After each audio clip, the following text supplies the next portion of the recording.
Imeall an Ucht. Ceiliúra chearnaí ní vinile le Billy Handúin.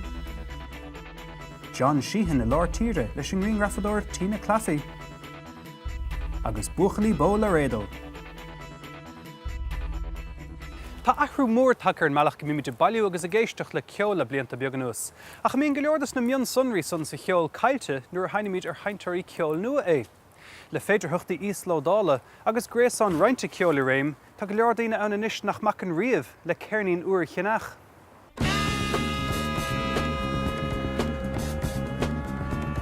Ach fear bháin a chlíonn leis an seanna chearnaín vinile is a Billy Handúin. Fear bhíonn le feiceáil go rialta sa chuine i dtithe tarnamh lá clia agus scothn cheola chasaige ar chearnaí vinile. Chahamar lá agus ihe a deanta an DJ, sanolí snag cheol agus dígusáir vinile Billy Handúin le haithne a chur ar an mailethir passionanta san.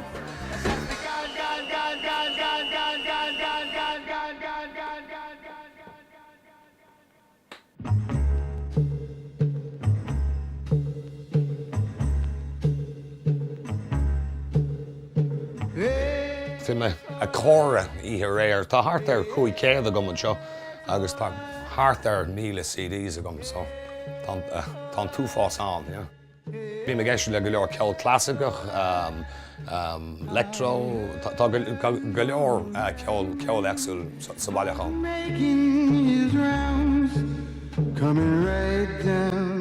Is féile feiceann tá go leor CDs a gom, ach beidir go me beagán at just lí nachhfuil iPhone a gom agus ní bhíon ceannach ceol ar iTunes ar thurbe. No? Barlam an ábhar fisiciúla bheith gom i lábha cosú le leabhar stocha. Seo cearnaín fíorcáiliú de chuid Miles Davis, seo Kind of Blue ó Nídia Caiganí. Tá tíon ágam an sin agus éistíonn si le ceol díoch ar an bhón nó ar an iPod. Agus ní léon rud fisiciúlacha ina lábh. Seo agrán speisialta a tháinig amach coppla bliana hin agus tá an dag gorm ar.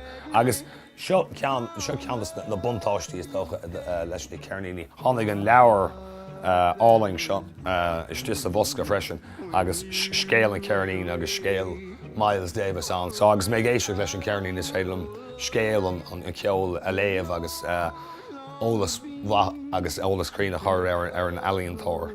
So yeah, tá an cearnaí seo chur siúlí is.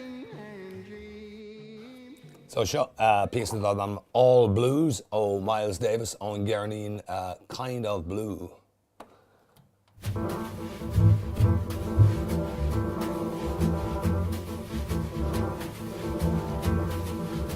Tá mé cínte bhfuil an fún a bhaid níos fearr ar, agus má tá trealamh sách maith agat sa bhaile, bé an fún a bhaid níos tá teochtán nachhfuil ar fáil in MP3.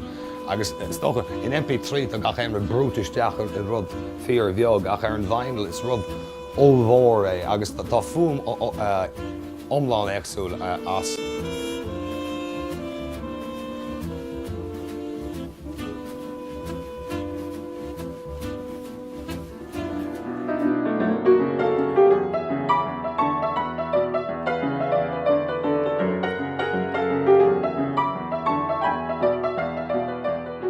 Fí go leor ceol sa bhaile agus mé sa chóg.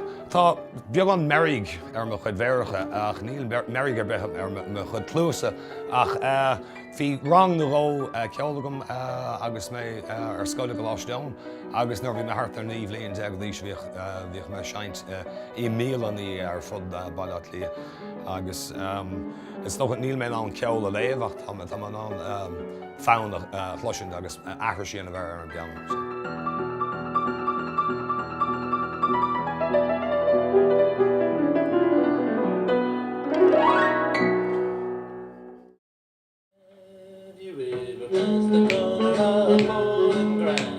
Tá ceanú gáach atagam sa Bailachán, seo ceann an Pat McCabe section don Bailachán.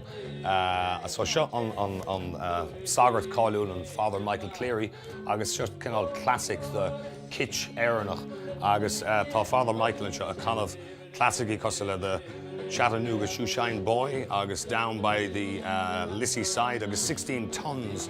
Agus seo ceann eile a chum sa siúil go minic nuair ceapan bhfuil me a dul ar stray.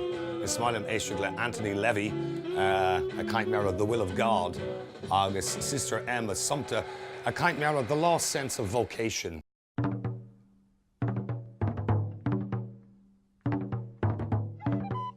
De gan á tasnim go meach cumasach bhathir an gcearnaín. A chuám go ham caníonn seanachán, beidir tuisciúil luach starú leir nó mar hampla an ceann seo ceannas na Chieftains. Tá an talíonn ar an clúdach riáling ar fád agus tá sra sílim an chéad decín de cearnaín na Chieftains.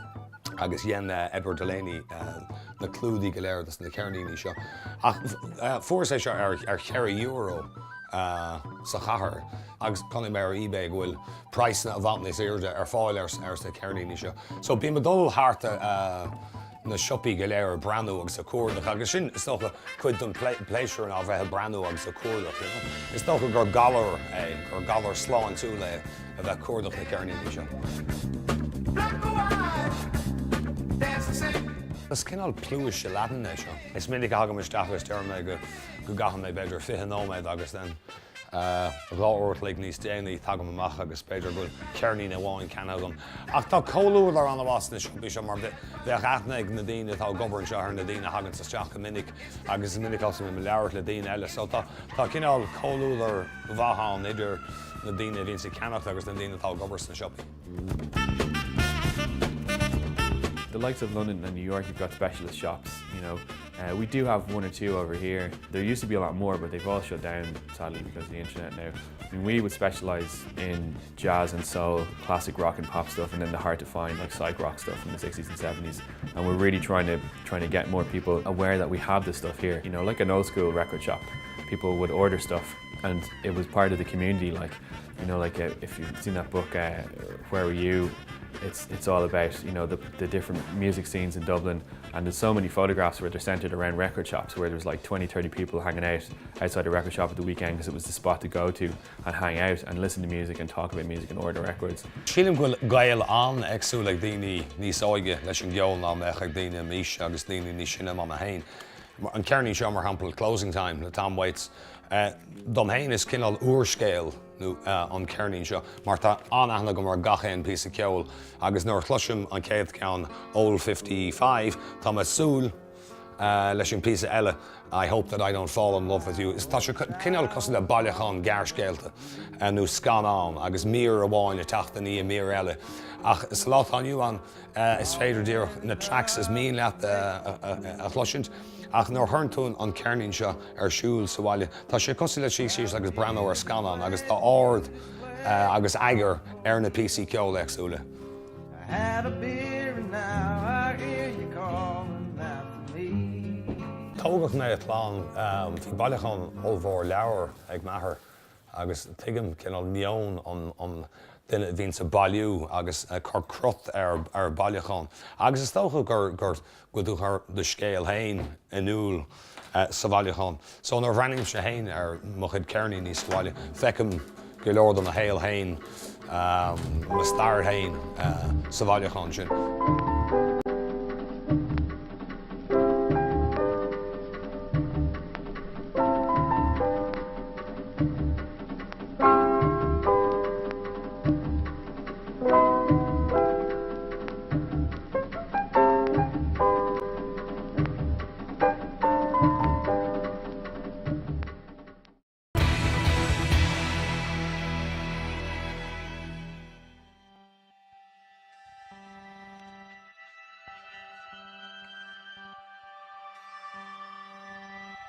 Fáilte Harnáis.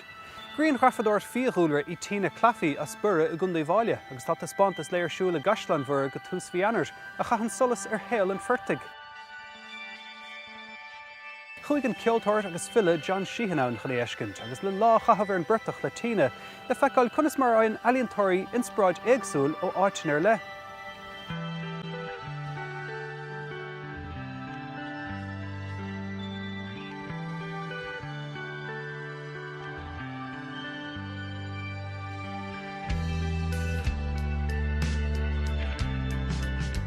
Well, now that we've seen Tina's wonderful exhibition here, I think I'll head down to the bog and meet the girl herself and see where all this wonderful inspiration came from.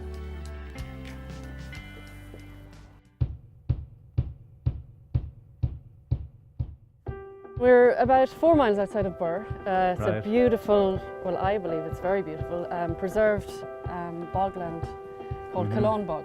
County Offaly. County Offaly. This is redemption. When do I bother at all? It really is a true wilderness area, Mm-hmm. and I've felt very inspired here. The more I come here, the more I see. Yes. If that makes any sense. Sure, yeah.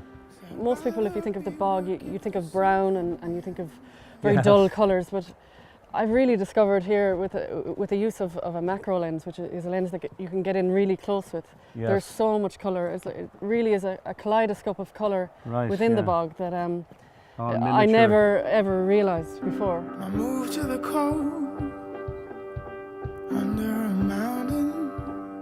You have a huge interest in the bog yourself. Well, yeah, as a young fella, my father used to bring us up to the Dublin Mountains to cut turf. My father came from County Limerick, very much a rural man, and he brought his rural ways to the city.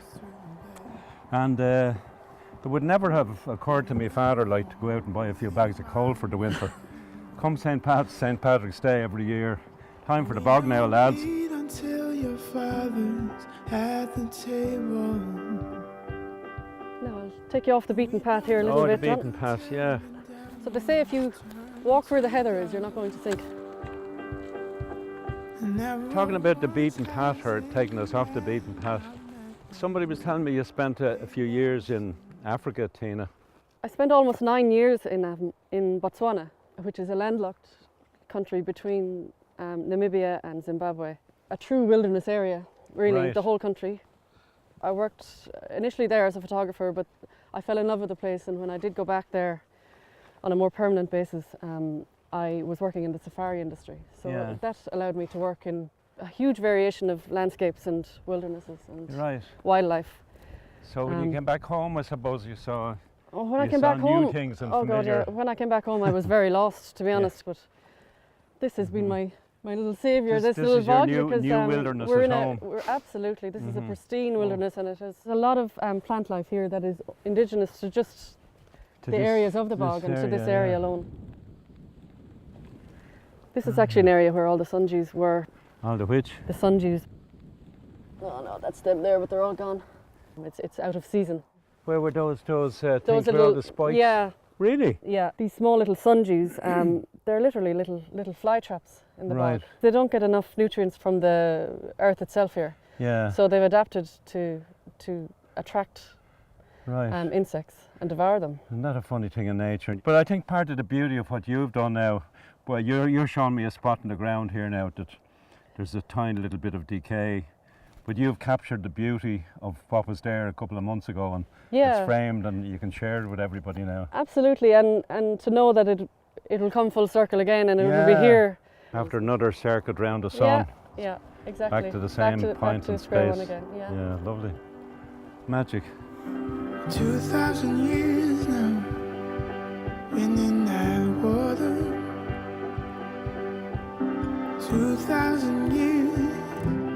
Sunk like gold. You'd imagine from the photographs you see in the exhibition that I come here on a sunny day, and that. know, yeah. But today, as dull and as damp as it is the best day to take photographs here. Is it? Yeah, because All right. the light is even, Yes, yeah. and the colours are more pronounced in the dull. Me, I was holding all of my secrets soft and hidden. Pages were folded, and there was nothing. So there's a bit of turf still uncut here, Tina. Yeah, I think they stopped cutting turf here about, I think it's almost 30 years ago. I remember when I was cutting turf with my father, the first thing we'd have to do is cut away that top layer of heather and growth Yeah. before you start Before you'd reach cutting the down with the slan.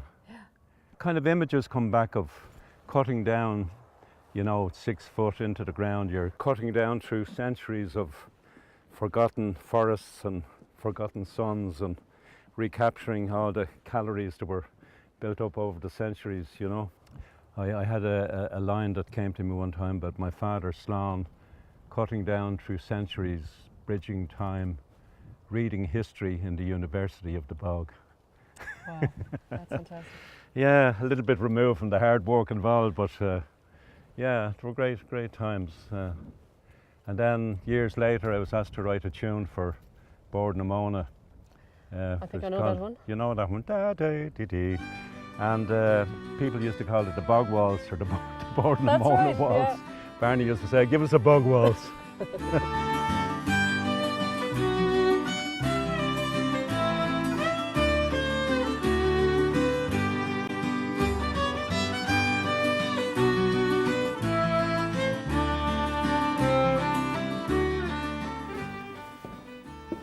Well, it's nice to be back in the heat out of sure is. the wintry bog. Absolutely. And these all have a kind of a summery flavour. These are spring. my little treasures. Yeah. The show is called Shoda, which is, means treasure. Oh, right. So treasure underfoot. So these are all the treasures that you are under your feet as you walk through the bog where we were today. Without realising it sometimes, yeah. Yeah, the colour is amazing. That's all gone now, of course. I didn't see any of that today. Yeah, you wouldn't see that today now, but that was in August. It was an amazing year for bog hopping this year because of the heat of the summer this year. It left like a blanket of white. Looking at these pictures here, Tina, they're like pictures from another universe almost. I had no idea that this other tiny world existed, you know. Have you found that reaction from other people? The reaction from locals and visitors alike has been phenomenal because to them the bog is a place where you get your fuel. They don't expect to see such colour and such life. And I feel like I've just scratched the surface. There's lots more to discover out there.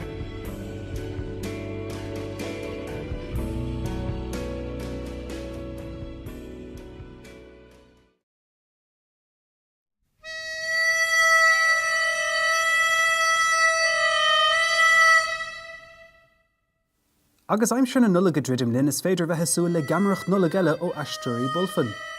Laredo an tanimatá ar gráma nua Green le Hay O'Donnell tá site in Iarthar Fián Vercha. Agus beic se le feiceáil sa New Theatre agus a daidhearc na galís na seachtaí Machróin. Bhualas is salún le garage le Hay agus le leichan drama i dána Cali.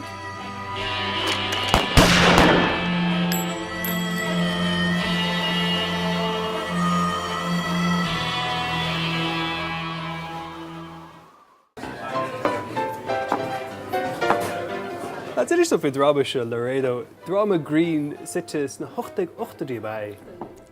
Well, ook je gocht o hard free. Sure. Agus kinsart síle tá gist.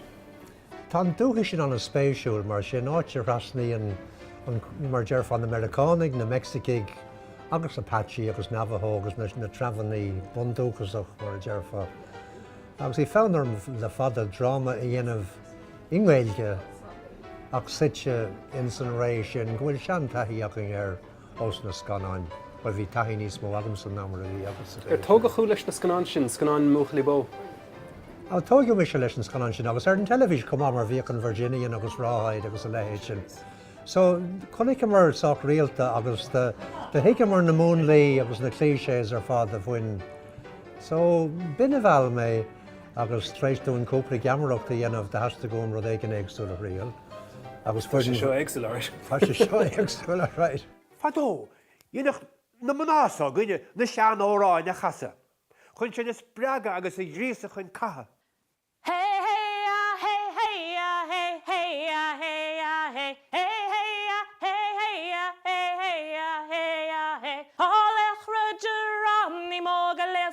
Chun bóthir, le túan na scanna chun rebus chun stróice. Dá níos do méile de charachtar hain budí. Well, budí bocht leandáin sé stachan sa saloon agus ha sé lán le daoine garbh agus ha sé sin sach bog agus cúlach ha sé trééis an gealacha ar a gáchant agus is stach leis an son agus bún sé leis na charactéirí seo ar fáidir. Bésí muite ceapan tó? Ó ní é sinna gá geiste go an éair achas brálam cé cho hoscailte, cé cho maintars thá ga chaine, agus cé cho cardúil. Hána mé siar lorug, well, nadidir, lorug go dé go nachhfuil fáiltin sa geall chahar. Ach mín roiint equivalent a gist. Ar nó há equivalent, haú an lad das glansá beidir sinanta fiú agus tagann sé isteach tá sé pléile chalíní aimimseú agus tá sé pléile ranséir mór go bhfuil fis a chud gnóige agus sé ddír cad uig agus lad sinanta ggéire chosáil in sasáil. Éonar bhí cartar budí cartar dáin sa áscríomh go. Chlí tú le téimi agus le múnla na westerns. Well, der sé agus níor sé mar bhí mé géirí iad ompú bunas ceann. Agus is tócha gur ní agus sin bhhairis ar Blazing Saddles ach ar bhealach bhí a géirí a lehéad céanna dhéanamh ach an ghilge. Agus dúra mar leis na heistóí ar fád ná bí gháil de blas Americanis tá an seo seo in ghilge go faoi mar a bheith ghilge á labhairt i le réadó ag an nám sin. Nóri húlas an stáisiún í sráid an Laredo, Lan Mexicos capal nó gála gáiciú. Bhí té bheile leis an scéal chumá gur a mé anna bhealta ag ceol tíre agus na hárán mhóra a bhfuin le cuite. So tá né cín de árán nua in san seo seo. Ní eisteáin de lyricí nua. Tá ceangailte go lú leis an scéal seaping hain. Agus gan dat arání bra seú ed an bhú tú cumartas na bhar le gard a greachtas na gaile. An ribhar teachtar chocht nua sa drámasa. Well, má haha mé fósáil org. Well, dearn siad gur beidir gúil baint ag an canúnt an country western son gúil baint aige leis an seanós mar as an beidir a tháina sé, so is gael iad lena chéile. So ní mé denna bhéanaar difriúil níor chan mé éonach seanós is mé fás níos. So ní léon duna táirteach dom go fóil. Ha fós blas seanósach ar árántaí country western, so céimí chun is haidir sin sios. Agus é chud is na Harrána Tarrána chud is na classics iad nach. Well, the Rownie mar árán a bheith in nachanta agus scríomh mar lyricí omlán nua dóibh. A nó for an ceol ach tá casa chuirtha ar na lyricí ar fad. As I walked out through the streets of Laredo, as I walked through the streets of Laredo one day, Ní ach go mé am hell ribh neir it son cippa mí, ó isteach lom go fitsis grós gos saloon.